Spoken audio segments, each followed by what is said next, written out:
اعوذ باللہ من الشیطان الرجیم بسم اللہ الرحمن الرحیم۔ السلام علیکم ورحمۃ اللہ وبرکاتہ۔ الحرم آن لائن قرآن اکیڈمی میں خوش آمدید۔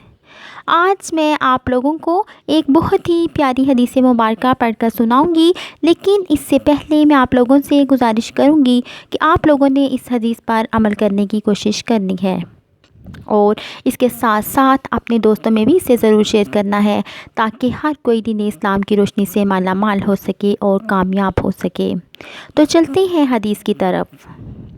رسول اللہ صلی اللہ علیہ وآلہ وسلم نے ارشاد فرمایا، جو کسی مسلمان کو ایسی جگہ ذلیل کرے گا جہاں اس کی عزت کی جاتی ہے تو اللہ تعالیٰ اسے ایسی جگہ ذلیل کرے گا جہاں اس سے اللہ کی مدد کی ضرورت ہوگی۔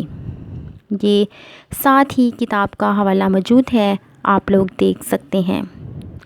اس لیے ہمیں کسی بھی مسلمان کو ذلیل کرنے کی کوشش نہیں کرنی چاہیے، کیونکہ جو کسی کو ذلیل کرتا ہے تو اللہ تعالیٰ اس ذلیل کرنے والے بندے سے خود بدلہ لیتا ہے اور اس شخص کو اس جگہ ذلیل کرتا ہے جہاں اس سے اللہ تعالیٰ کی مدد کی ضرورت ہوتی ہے۔